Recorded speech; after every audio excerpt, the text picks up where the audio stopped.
for Commerce, Manufacturing, Business Development, Cooperatives and Consumer Affairs, and Parliamentary Representative for Soufriere, Honorable Emma Hippolyte. Ambassador of the Republic of China, Taiwan to St. Lucia, His Excellency Peter Chai Chen. Permanent Secretary of the Ministry of Agriculture, Fisheries, Food Security and Rural Development, Mr. Barrymore Felicier.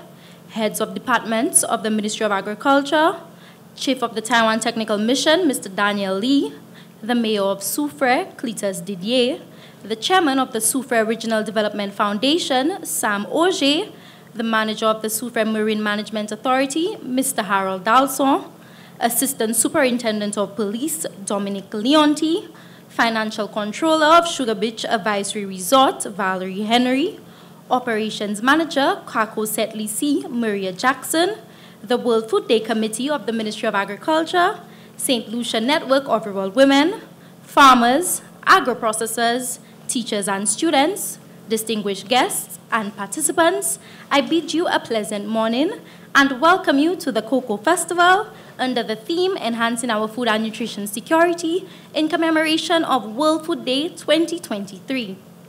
We are gathered here today in the heart of Soufriere, a place known for its rich cocoa heritage, and this festival is not just a celebration of cocoa, but also a testament to the dedication and hard work of this community in ensuring a more secure and sustainable future for all of us. Our event today would not be possible without the incredible support and dedication from all of you, our various organizations and individuals.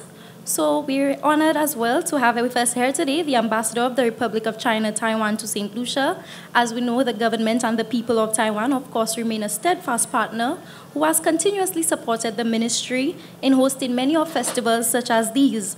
So let's warmly welcome the Ambassador to the stage as he gives his remarks. Bonjour tout le monde. Good morning, Soufriere. I'm truly delighted to join Honorable Minister Emma Hippolyte, Minister for Commerce, Manufacturing, Business Development, Cooperative and Consumer Affairs, and Permanent Secretary Barrymore Felicier, Ministry of Agriculture, Fisheries, Food Security and Rural Development, and all the distinguished guests to this event today. I vividly remember that in late December of last year, Taiwan government extended our funding support to the government of St. Lucia in implementing 9 pivotal national development projects. Among them was the cocoa sector enhancement, aiming at improving the well-being of the people of St. Lucia.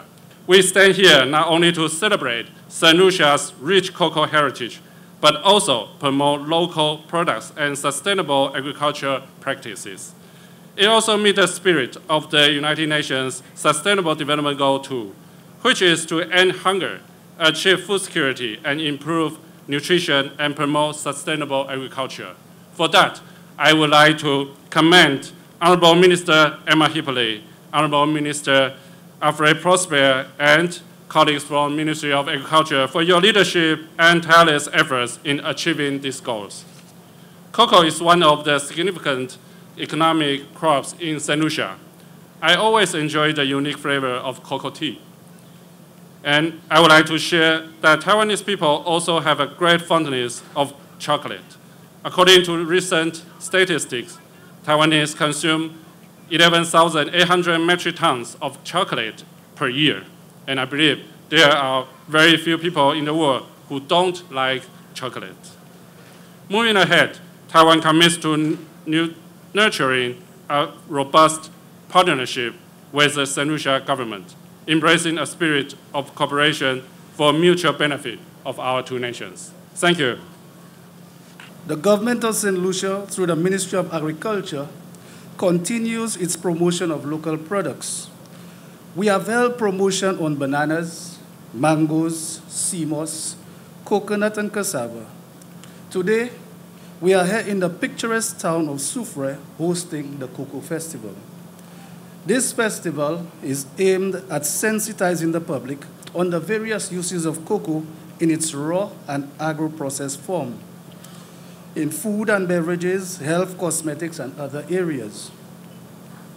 Our aim is to align consumer preferences and buying choices to local rather than imported products. In the estimates of expenditure 2023-2024, the government of St. Lucia has approved $1.4 million for the cocoa sector enhancement project. This year, the Ministry of Agriculture will rehabilitate the Bath Nursery in Soufriere to facilitate the propagation of over 10,000 seedlings, which will be sold at a subsidized price to farmers registered with the project. We will also be assisting cocoa farmers with pest and disease management and pruning of cocoa trees later this year. Cocoa is in high demand locally and internationally, and therefore is one of the chosen areas for the Ministry of Agriculture to increase exports. Today, October 15th, is celebrated as International Rural Women's Day, under the theme, Rural Women Cultivating Good Food for All. I wish to recognize the contribution of all women today and express gratitude for their work, of course, their good food, and support to the development of the sector. Our heartfelt appreciation to you as we celebrate you today and continue the journey towards gender equality. And I want to especially recognize the Rural Network of Women and Helen's Daughters for their work. Tomorrow, thank you. Tomorrow, October 16th, is World Food Day under the theme, Water is Life, Water is Food, Leave No One Behind. The focus is on the importance of water to human survival, the environment, and food security.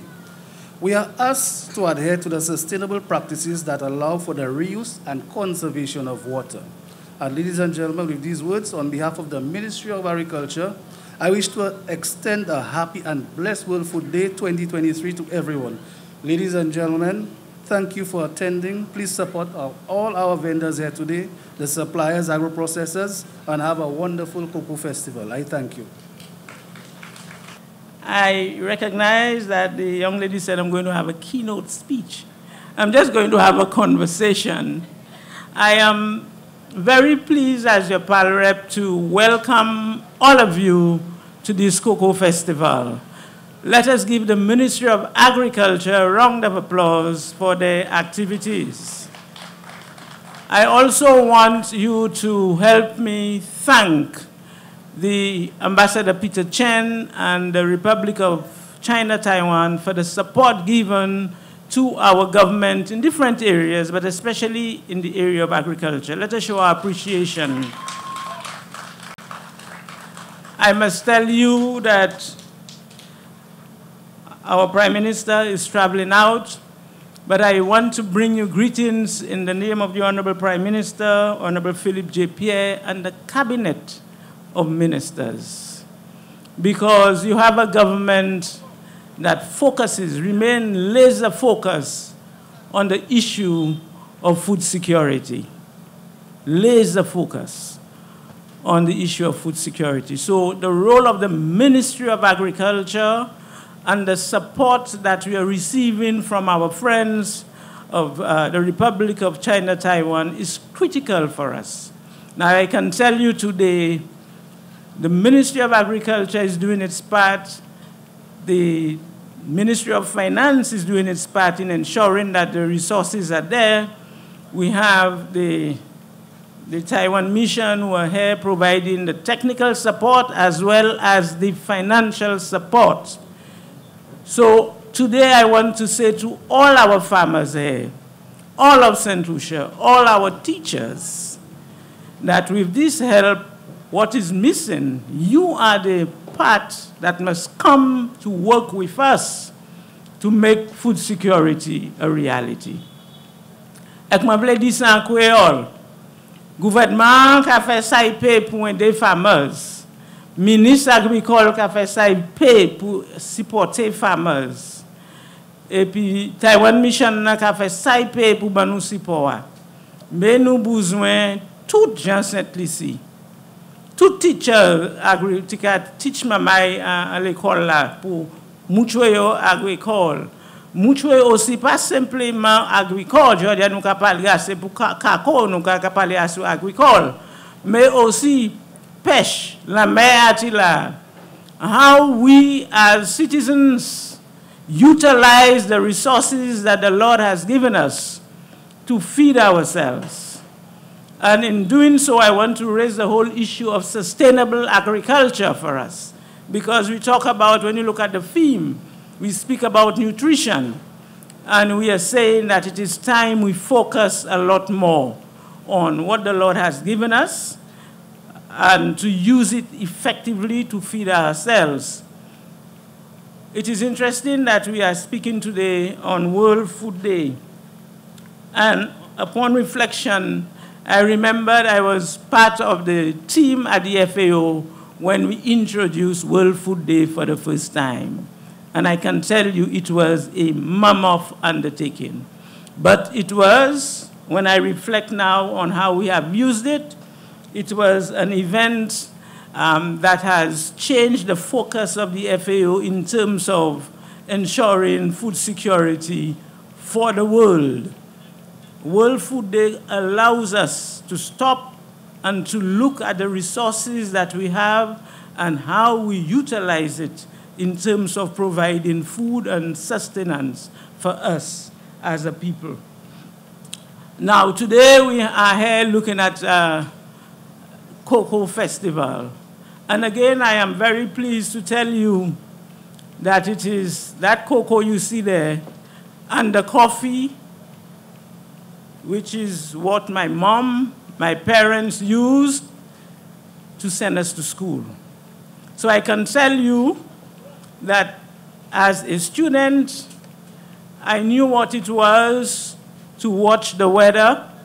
All of us in the house knew what it was to watch the weather, to ask permission to the teacher, and we would receive that permission to go back, leave the school, and go back home to assist our parents in terms of taking the cocoa and the copra out before it gets wet. And what we used as well, it was each time I pass around and I look at the sidewalk where we made all our living, we used the sidewalk and we used the roof of our house. So what you call about sustainable agriculture, that is what we use. I know as a child using the motor pestle for the entire day to cause us to transform the cocoa into the cocoa sticks that we sold. So that is what shaped me. So today, as we stand here celebrating cocoa, I am extremely proud to say that my past, cocoa has shaped me. I also want to speak here today as a farmer, because at Esperance Estate, I'm a farmer. I'm also the rep for Soufriere, and we have a lot of cocoa around. And one of the things that we have to do in a very big way is to expand the cocoa acreage in Soufriere. So I am very pleased at the projects that we have within the Ministry of Agriculture and supported by the Taiwan Mission to cause us to expand our acreage for cocoa, because the quality of cocoa that we have here in St. Lucia is one of the top quality cocoas. So let us appreciate what we have and let us ensure that we protect that crop. Now, I'm going to speak to you as the Minister for Commerce. As a Minister for Commerce, I have a good relationship. We partner all the time with the Ministry of Agriculture. Minister Alfred Prosper and I have traveled to the UK together when we were dealing with bananas. We've sat together to try to see how best, and again through one of my agencies, Export St. Lucia, to see how best we get markets for the crops of the farmers. And now, as I walk and do a first walk around here, I am very pleased at what I'm seeing. I am seeing that some of our entrepreneurs have taken the cocoa and have placed it and what you say, value added. So when I was young, we sold the cocoa almost in its raw state. We exported it to the UK. And at the time, we made a lot of money at this. But now, we have a moment to understand that we have a product that we can add value to it. When we add value to the cocoa, our returns, the monies we make from cocoa, will be a lot more than when we sell it in its raw state. So I look here and I see Cacao Saint Lucie. Cacao St. Lucie, and again I must say thank you to the Taiwanese Mission, because Cacao St. Lucie first started with an exhibition in the St. Lucia, Taiwan Trade Fair. And she has moved from that, being an exhibitor there, to now having her own display room, and she has now merged the cocoa with the tourism sector. And that is what it is when you have a government working with a people, taking a product from one stage to the next stage. As I sit there, I see a lot of our entrepreneurs again, using the cocoa, infusing it in sea moss, which is another high-value product that we have, which is a product, again, that we get from the ocean. I am saying all this to say that there are opportunities here for us to use that cocoa and for us to use our creativity in developing products that are, indigenous to us, and that we can brand it. When we brand and we have indigenous products, it becomes a lot more important to not only ourselves, but to the tourism sector. So today, I think I have touched on quite a few things, but I want to highlight a little in terms of the role of women in agriculture. And as we said today, it's International Rural Women Day. And we have a lot of our women, as you walk around the vendors, the bulk of them are women. In agriculture, especially the certain parts, we have quite a few women who are farmers. My role is to ensure that we bring not only those women, but also all farmers together. We are doing significant work with the farmer group in Fauché-Jacques at the moment. We are trying to revive our Bellevue Farmers Cooperatives because it has a critical role to play in this mission. And I'm very pleased to hear our PS said that the ministry is looking at improving work, doing some work at Bath Station. So Soufriere, we are up to the task. I want to encourage everyone to look at agriculture as a noble industry. It is a business. Let us embrace it as a business, and let us bring our Soufriere brand forward. When you look around you, there are very few places in the world as beautiful as this place. So give yourself a round of applause, all of Soufriere. And I am telling you this because I think I have traveled half of the world. And I can tell you, we have a beautiful piece of paradise. Let us protect it, let us embrace the cocoa, and let us make it one of ours. So I'm wishing everybody here today, the vendors and all of us, a happy World Food Day, happy International Women's Day, and a happy and successful Cocoa Festival. I thank you.